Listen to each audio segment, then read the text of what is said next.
evening gown naman, this is my favorite. And of course, I'm wearing Pablo Mendez, my love. So, of course, ito talaga yung forte ko. I'm in my zone.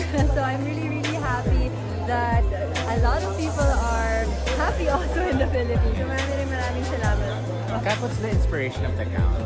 This gown, I think, what you can see, maraming interpretation about it. But Tito Pablo Mendez told me that it's like a fish, diba?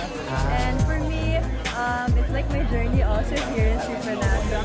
It's like a salmon. We go against the current. Kahit maraming tao, they are not with you or they have a lot of comments about you, but we still keep on fighting. So that's the Fighting fish. Fighting fish. That's why I am a fighting fish. Laban lang. Your message to everyone in the Philippines. Everyone in the Philippines, guys, let's spread the love. And of course, I am just so thankful and grateful sa lahat ng mga sumusuporta po sa akin. And I'm just giving my best every day. And hopefully, may uwi natin ang second Supernatural crown for the Philippines. Grabe, nagising ang mga Pilipino. Binarabog ba lang? Maraming salamat. Sabi ko nga sa inyo, lagi tayong nanggigising. I hope you love my performance and ano pa lang to, simula pa din.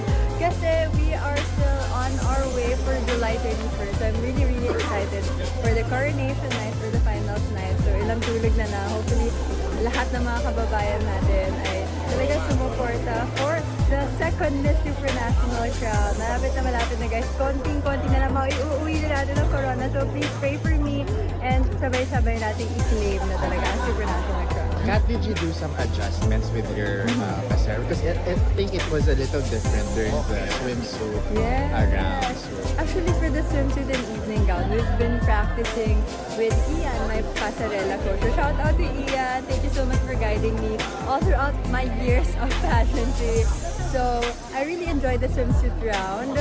And for the evening gown naman, this is my favorite. And of course, I'm wearing Pablo Mendez, my love. So of course, ito talaga yung forte ko. I'm in my So inyong napanood mga kapolitika ang update ni Katrina Ligado dito matapos ang kanyang outstanding na performance doon sa preliminary competition ng nagpapatuloy pa rin na Miss Supranational 2026 bago ang kailang finale dito sa August 1, 2026 oras sa Pilipinas. So atin pong pag-uusapan itong inilabas na hot pick ngayon ng kilalang beauty pageant page na Sash Factor dahil naglabas sila ng kanilang prediction dito sa posibleng mangyayari sa finals, kung sino ba yung winner at kung ano ba yung kapalaran na naghihintay dito kay Katrina Ligado. So ayon po dito sa inilabas nila na hot pick sa kanilang social media ay nangunguna po dito at yung posibleng winner di umano ng Miss Supranational 2026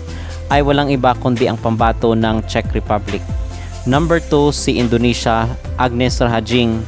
Number 3 si Spain. Number 4 si Brazil at number 5 si Venezuela. So doon sa mga nagtatanong kung saan ang pwesto nitong ating candidate na si Katrina Ligado is nasa top 6 itong si Katrina kung pagbabasehan itong nilabas na hot pick ng kilalang beauty pageant page na Sash Factor.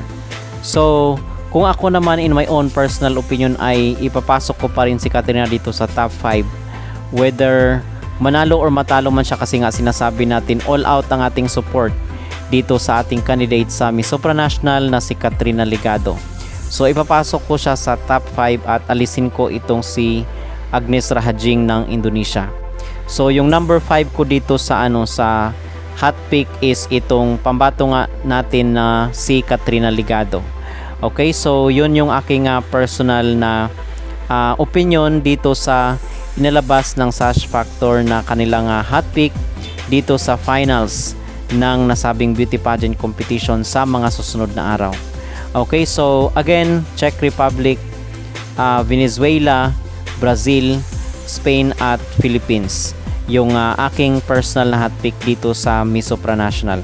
So bakit number 5 lang itong si Katrina Ligado? So sa akin naman, dahil nakikita naman natin yung yung performance ni Katrina doon sa Miss Supranational, ay sa tingin ko nakukulangan ako makapolitika sa tinatawag sa personality ni Katrina or sa kanyang performance. Hindi ganoon ka impressive. Although outstanding yung kanyang performance, pero kung ano mo kasi siya, ikumpara mo siya doon sa mga ibang mga bigatin na mga contestant dito sa Miss Supranational, ay marami rin ang mga nagpakitang gilas dito sa kanilang runway, sa preliminary competition at even doon sa evening gown competition nila.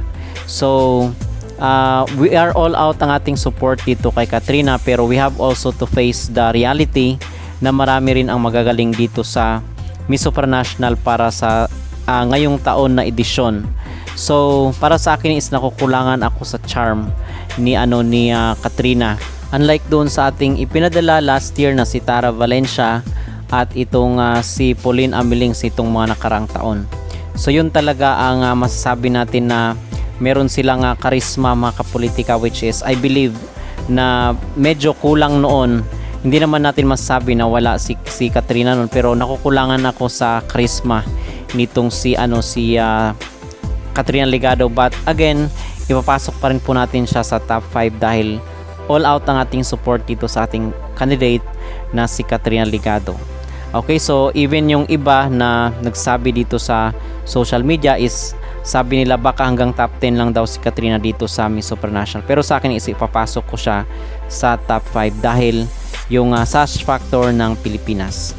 At mula po dito sa Miss Supranational is dito naman po tayo sa Reina Filipinas dahil nag-announce na po ng mga additional na mga bigating hurado dito sa finals ng Reina Filipinas sa August 7. At isa na nga po dyan ang kilalang fashion designer na si Michael Cinco. At yung winner sa MJ All-Stars na si Vanessa Pulgarin. So sabi dito sa post ng Reina Filipinas, "We are honored to introduce Vanessa Pulgarin as one of the distinguished judges of the Reina Filipinas 2026 Grand Coronation Night. As we crown our inaugural winners, their experience and discerning eye will help shape a historic moment for the Reina Filipinas stage. Join us live on August 7 at the Newport Performing Arts Theater. Tickets are now on sale through link in our bio." So, yun ang latest ngayon dito sa Reina Filipinas. Talagang napakabigatin ng kinuha nila at mataas ang ating expectation mga kapolitika. Sana ay ma-meet ng Reina Filipinas ang expectation ng mga pageant supporters, most especially dito sa kailang production, sa kailang winner, sa kailang effects at sa overall na maging kinalabasan ng Reina Filipinas. Sana is satisfied at mag-exceed pa yung experience ng mga pageant supporters dito sa Reina Filipinas na beauty pageant competition. Okay? So far mga kapolitika, yun po ang ating pinaka-latest na update dito sa mundo ng beauty pageant. So ano po ang inyong masabi? Kayo po ba ay agree dito sa inilabas na hot pick ng Sash Factor? Mag-comment down below at huwag kalimutang mag-like at mag-subscribe na rin kayo para updated kayo sa ating mga latest issue. Camera, daan-daan siya mabihil. Saan po ilalagay? Yun yung tanong. Hindi, yun na po yung pinaka-best way po siguro na gawin nila na paglabas na po, bibit-bitin na po rin ng mga mabilis sa carrier. Super gaan lang po yan, kaya po hindi siya mabibili. Sahara, anong pakaramdam mo na nakikita mo yung ganyang klase ng review? Bongga. Pasapo. Oo, grabe. Iba itlog. Oh, airtime. Pero, slave.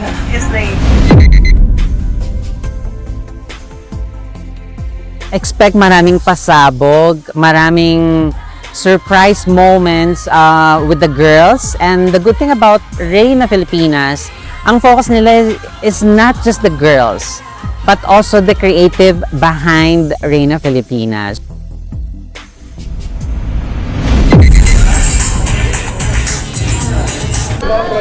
Announcement po para po sa Okay. Sean, I think let's do a quick Gorgeous Monday evening, everybody. That is right. Good evening, Sean. A grand evening, mga kababayan. And finally, let's call on stage the owner of Muelo.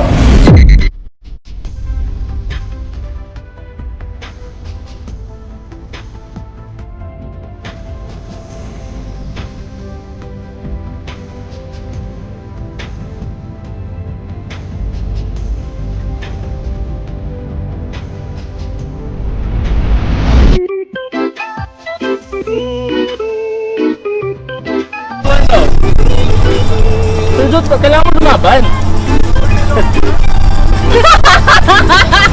Oh, for today's event, it's the sashing ceremony of the Reina Filipinas. This is gonna be exciting because this is the inaugural batch of Reina Filipinas, and there's something so special for today. It's not just about the sashing.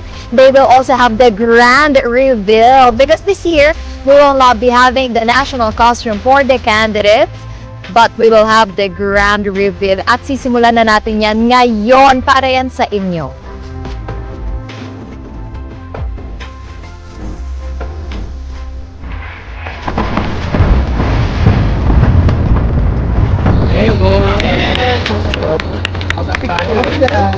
Ang bongga ng pay intention. Nagpapasabog. Pasabog.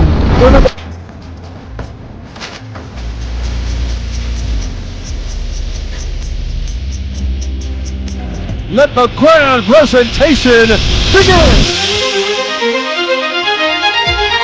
Sabihan ako, start the show well. So, yung pressure nandun talaga. Parang ang bilis-bilis ko. Nanginig pa ako sa pagdilim ng province na nire-represent. I'm so excited to rampa na. So, paano ko mamaya na? Ano pa mamaya na?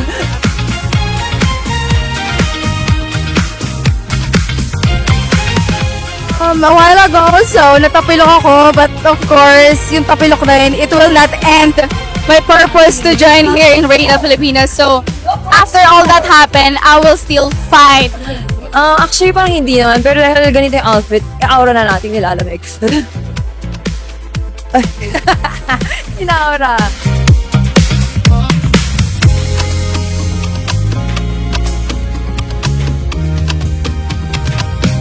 So, yun na, kinakabahan ko rin pareho, pero ayaw ka hindi kinakabahan ako, but I'm so happy.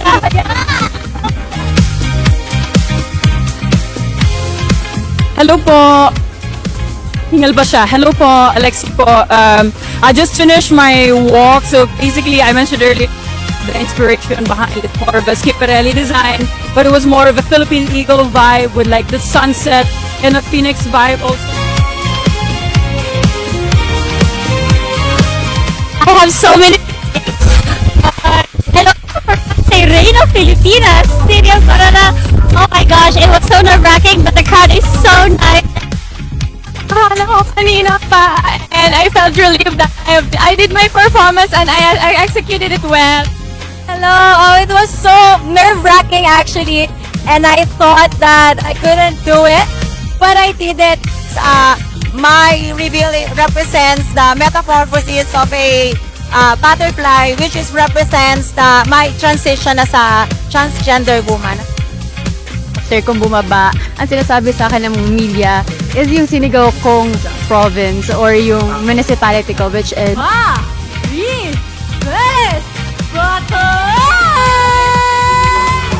that's a for me.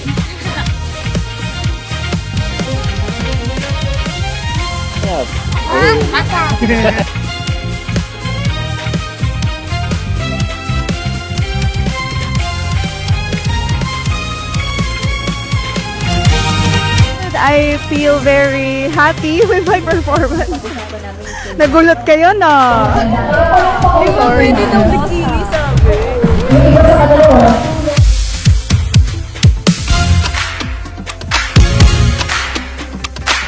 So far, I am satisfied and I'm actually excited for the pod. Nandaan namin yung Ikaw lang yun. Kami, pinaganda namin. Thank you po sa lahat po ng mga tumulong and sumuporta po sa Pateros, yung mga tumulong po sa paggawa po ng Canting Balut, yung mga student po ng Pateros Elementary School, Sinag Dance Group.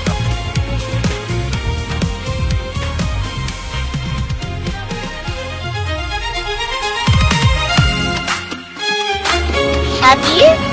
Very happy.